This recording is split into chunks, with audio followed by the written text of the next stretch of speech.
സംസ്ഥാന സ്കൂൾ കലോത്സവത്തിന്റെ പേര് വർഷങ്ങൾക്ക് മുമ്പ് യുവജനോത്സവം എന്നായിരുന്നു. എന്താണ് യുവജനോത്സവവും കലോത്സവവും തമ്മിലുള്ള വ്യത്യാസം? കാൽനൂറ്റാണ്ട് മുമ്പ് യുവജനോത്സവത്തിലെ മത്സരാർത്ഥിയായിരുന്ന സംഗീത സംവിധായകനും ഗായകനുമായ രതീഷ് പല്ലവി അതേക്കുറിച്ച് കേരള വിഷൻ ന്യൂസിനോട് സംവദിക്കുന്നു. തൃശ്ശൂരിൽ ഇപ്പോൾ നടക്കുന്നത് സംസ്ഥാന സ്കൂൾ കലോത്സവമാണ്. എന്നാൽ വർഷങ്ങൾക്ക് കുറേ മുൻപ് ഇത് യുവജനോത്സവം എന്ന പേരിലായിരുന്നു അറിയപ്പെട്ടിരുന്നത്. അത് മാറിയിട്ട് പിന്നീടാണ് ഇത് സ്കൂൾ കലോത്സവം എന്ന പേരിൽ അറിയപ്പെടാൻ തുടങ്ങിയത്.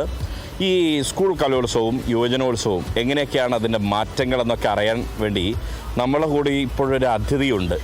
ആ അതിഥി എന്ന് പറയുന്നത് മറ്റാരുമല്ല, അദ്ദേഹം സംഗീത സംവിധായകനാണ്, ഗായകനാണ്, സംഗീത അധ്യാപകനാണ്. അദ്ദേഹം പണ്ട് മത്സരത്തിൽ പങ്കെടുത്തത് കൊച്ചു രതീഷ് കുമാറായാണ്. ആ രതീഷ് കുമാർ ഇപ്പോൾ അറിയപ്പെടുന്നത് രതീഷ് പല്ലവി എന്ന പേരിലാണ്. ആ രതീഷ് പല്ലവിയോട് തന്നെ നമുക്ക് ചോദിക്കാം അല്ലേ, എന്താ യഥാർത്ഥ കേട്ടല്ലോ ഇൻട്രോ അല്ലേ, എന്താ മാറ്റം, എന്താ ഈ യുവജനോത്സവവും സ്കൂൾ കലോത്സവവും തമ്മിൽ വന്നപ്പോഴുണ്ടായ മാറ്റം എന്താ? എനിക്ക് തോന്നുന്നു യുവജനോത്സവം സ്കൂൾ കലോത്സവമായിട്ട് മാറിയത് 97-98 ശേഷമാണെന്നാണ്. കാരണം അന്നാണ് ഞങ്ങൾ ആക്ച്വലി +1, ഞാൻ 10ാം ക്ലാസ് കഴിഞ്ഞ് 97-98 ആണ്. അപ്പോൾ അന്നൊക്കെ ആണെങ്കിൽ യുവജനോത്സവത്തിൽ നമുക്ക് ഇന്നത്തെ പോലെ പങ്കെടുക്കുന്ന ഇനങ്ങൾക്ക് ലിമിറ്റേഷൻ ഇല്ല. അതാണ്. അപ്പോൾ നമ്മളൊക്കെ സ്കൂളിൽ പങ്കെടുക്കുക അന്ന് ആ സമയത്ത് എന്ന് പറയുന്നത് ഒരു കുട്ടിക്ക് തന്നെ ഇഷ്ടം പോലെ ഐറ്റം ഉണ്ട്, ഇൻഡിവിജ്വൽ ഐറ്റംസ്. നമ്മൾ സ്കൂളിലെ ഒരു കാർഡിൽ മിക്കവാറും എഴുതാൻ സ്ഥലം ഉണ്ടാവില്ല. എല്ലാ ഐറ്റത്തിലും നമ്മൾ, കാരണം സ്കൂളിൻ്റെ പ്രതീക്ഷകളാണല്ലോ, ലളിതഗാനം, ശാസ്ത്രീയ സംഗീതം, മാപ്പിളപ്പാട്ട്, മലയാളം കവിത, പിന്നെ സംഘഗാനം, ദേശഭക്തി ഗാനം, ദേശീയ ഗാനം ഒക്കെ ഉള്ളത് മുഴുവൻ. അതാണ്, ദേശീയ ഗാനമൊക്കെ ഉണ്ടായിരുന്നു അന്ന് ആ മത്സരം. ദേശഭക്തി ഗാനമല്ല, ദേശീയ ഗാന മത്സരം.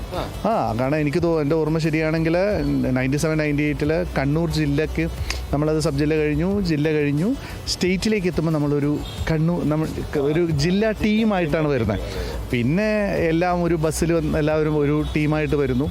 അപ്പോൾ പിന്നെ ജില്ലയ്ക്ക് ഒരു ദേശീയഗാനം ടീമിനെ ബെസ്റ്റ് പാടുന്ന കുട്ടികളെ വെച്ചിട്ടങ്ങ് സെറ്റ് ചെയ്യും. അന്ന് ഞങ്ങളൊക്കെ ആയിരുന്നു, കണ്ണൂർ ജില്ല നമ്മൾ ഫസ്റ്റ് മേടിച്ചതാണ്. അപ്പോൾ ഞാനന്ന് ആ വർഷമൊക്കെ പങ്കെടുത്തത് ലൈറ്റ് മ്യൂസിക്കും കഥാപ്രസംഗവും ക്ലാസിക്കലൊക്കെയാണ്. അത് കഴിഞ്ഞ് തൊട്ടടുത്ത വർഷം ഹയർ സെക്കൻഡറി +2 കലോത്സവമായിരുന്നു. ഇപ്പോൾ ഇത് രണ്ടും ഒന്നാണ്.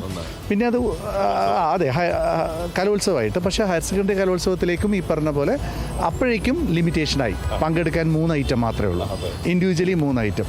ഇപ്പോൾ ഞാൻ ഹയർ സെക്കൻഡറിയിലേക്ക് ജില്ലയിലേക്ക് സ്കൂൾ കലോത്സവത്തിൽ ഞാൻ വരുന്നത് ലൈറ്റ് മ്യൂസിക്കിനായിരുന്നു, കഥാപ്രസംഗത്തിനും. ഹയർ സെക്കൻഡറിയിലേക്ക് വരുമ്പോൾ ലൈറ്റ് മ്യൂസിക്കും കഥാപ്രസംഗവും മാപ്പിളപ്പാട്ടുമായിരുന്നു. അപ്പോൾ മാപ്പിളപ്പാട്ട് അന്ന് ഫസ്റ്റ് എ ഗ്രേഡ് ആയിരുന്നു, ഹയർ സെക്കൻഡറി അന്ന് ജില്ലാ കലാപ്രതിഭയൊക്കെ ആയിരുന്നു.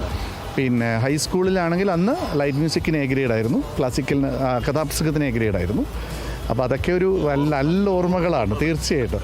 പ്രത്യേകിച്ച് ഓർക്കാൻ പറ്റിയൊരു ഇടം കൂടെ KT മുഹമ്മദ് തിയേറ്ററിന്റെ പരിസരത്ത് നിന്ന് നമ്മളിത് പറയുമ്പോഴേ കേരള സംഗീത നാടക അക്കാദമിയുടെ ഒരു ആ മാവിന്റെ ചോട്ടിലിരുന്ന് ഇങ്ങനെ പറയുകയാണ്, ഇവിടെ ഇരിക്കുന്നു, എന്ത് സുഖമാണെന്ന് പറയും, ഒരു തണുപ്പ്. അതെ. പിന്നെ ആ സമയത്ത് വേറൊരു കാര്യം കൂടി ഉണ്ടായിരുന്നു, കലാതിലകം പട്ടം. അത് കറക്റ്റ്. അതായത് പണ്ട് യുവജനോത്സവത്തിന് കലാതിലകം പട്ടം ഉണ്ടായിരുന്നു. ഞാനൊക്കെ ഒരു 4ാം ക്ലാസ് തൊട്ട് 4, 5, 6, 7, 8, 9, 10 7 വർഷം കണ്ടിന്യൂസ് ആയിട്ട് സബ് ജില്ലാ ലെവലിൽ കലാപ്രതിഭയായിരുന്നു. അല്ല, അപ്പോൾ ഡാൻസ് കൂടെ വരും, നമുക്ക് ഡാൻസ് ഇല്ല. അപ്പോൾ ജില്ലാ കലാപ്രതിഭയുടെ അറ്റത്ത് വരെ എത്തും, പക്ഷേ ബാക്കിയുള്ള ഐറ്റവും കൂടെ വരുമ്പോൾ ഇതില്ല. സബ് ജില്ലയിൽ നമ്മൾ കലാപ്രതിഭയായിരുന്നു. ഹയർ സെക്കൻഡറിയിൽ 2 വർഷവും ജില്ലാ കലാപ്രതിഭയായിരുന്നു. ഡാൻസ് വേണമെന്നില്ല, പങ്കെടുത്ത ഇൻഡിവിജ്വലി ഏത് ഐറ്റത്തിന് ഫസ്റ്റ് മേടിക്കാമല്ലോ. പിന്നെ ആ കലാപ്രതിഭാ പട്ടം നിർത്തി. പിന്നെ ഫസ്റ്റ്, സെക്കൻഡ്, തേർഡ് പിന്നീട് മാറിയില്ലേ? അല്ല, അത് മാറി ഇപ്പോൾ ഗ്രേഡായില്ലേ. സ്റ്റേറ്റിലേക്ക് എത്തുമ്പോൾ ഇപ്പോൾ രസം എന്ന് പറഞ്ഞാൽ ജില്ലാതലത്തിൽ മാത്രമേ മത്സരത്തിൻ്റെ ചൂടുള്ളൂ.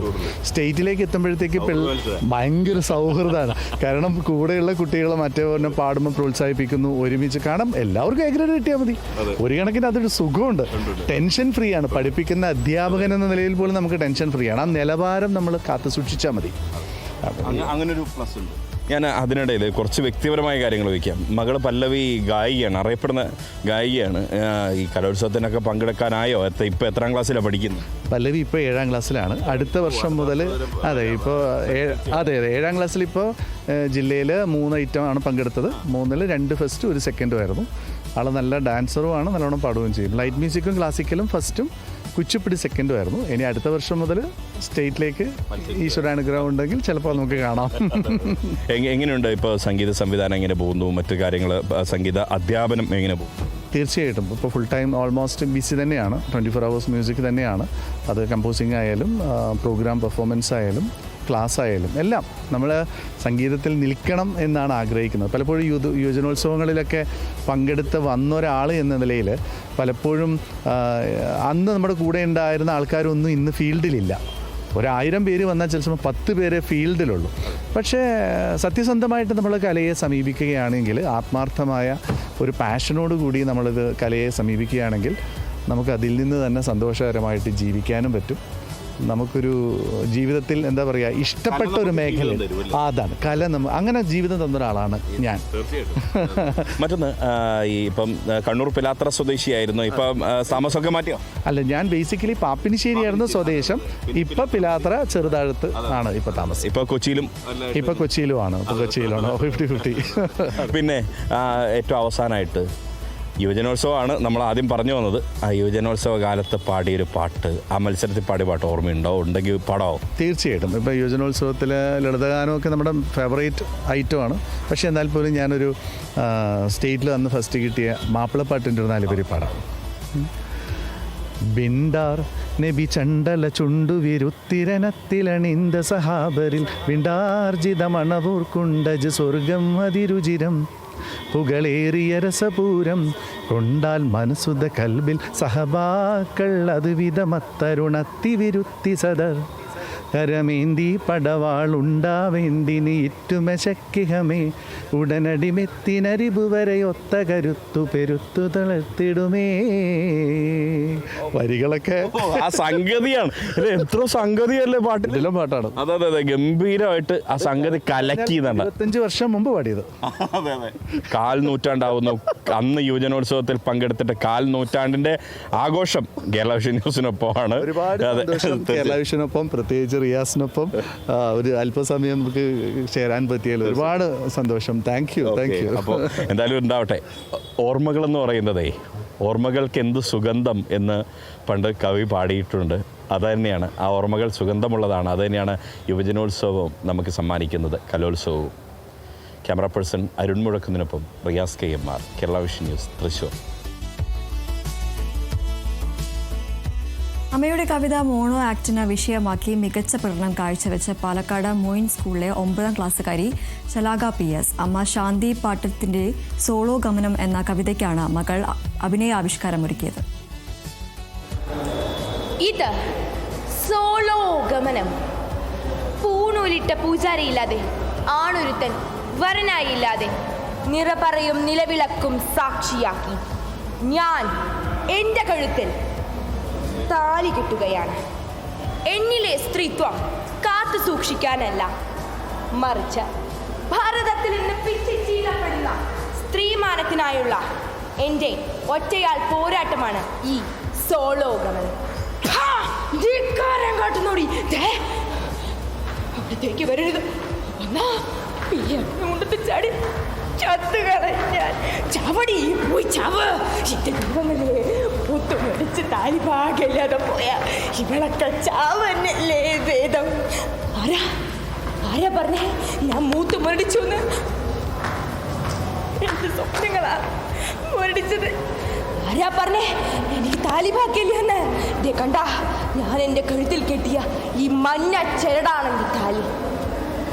ശലാഖയാണ്. ശലാഖ അവതരിപ്പിച്ച ഈ സോളോ ഗമനം എന്ന് പറയുന്ന മോണോ ആക്ട് സംസ്ഥാന സ്കൂൾ കലോത്സവത്തിൽ മികച്ച കയ്യടി നേടി. ഇതിന് പിന്നിലൊരു കഥയുണ്ട്, അത് ശലാഖ പറയും.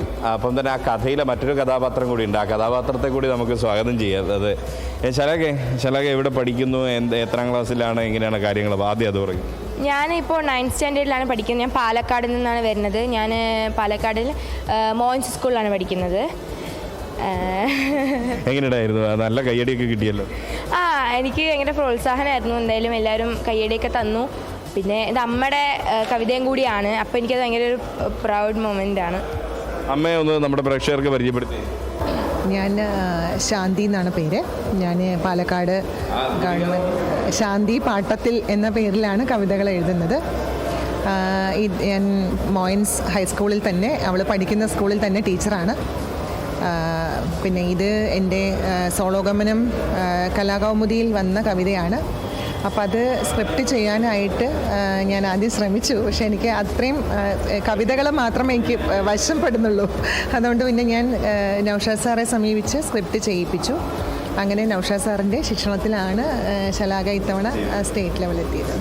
തകർക്കുകയും ചെയ്തു അല്ലേ? എന്താ ഭാവിയിലെ സ്വപ്നം എന്താ? ഭാവിയിൽ എനിക്ക് പാഷനായിട്ട് ആക്ടിങ്ങും ഡാൻസറാണ്, ഞാൻ ഡാൻസറിങ് ആണ്. അപ്പോൾ എനിക്ക് രണ്ടും പാഷനായിട്ട് കൊണ്ടുപോകാൻ ആഗ്രഹമുണ്ട്. പക്ഷേ എനിക്ക് പ്രൊഫഷനായിട്ട് എനിക്കൊരു IPS സിവിൽ സർവീസ് ചെയ്ത് എനിക്ക് IPS എടുക്കണം എന്നാണ് ആഗ്രഹം. എന്തായാലും ഇനി മത്സരങ്ങളുണ്ടോ? ഇല്ലില്ല, ഒരു മത്സരം ഒന്ന് അതന്നെ പെർഫോമൻസ് തകർത്തു, ഒന്ന് മതി. ഇത് തന്നെയാണ്. അപ്പോൾ ഓൾ ദ വെരി ബെസ്റ്റ് കേട്ടോ. ശലാഖയുടെ അമ്മയുടെ കവിതയാണ് സോളോഗമനം എന്ന അതേ പേരിലുള്ള കലാകൗമുദിയിൽ അച്ചടിച്ചു വന്ന അതേ കവിതയാണ് ഇന്ന് സംസ്ഥാന സ്കൂൾ കലോത്സവ വേദിയിൽ അവതരിപ്പിച്ചതും നേട്ടം കൊയ്തതും. ക്യാമറ പേഴ്സൺ അരുൺ മുഴക്കുന്നതിനൊപ്പം Riyas KMR, Kerala Vision News, Thrissur.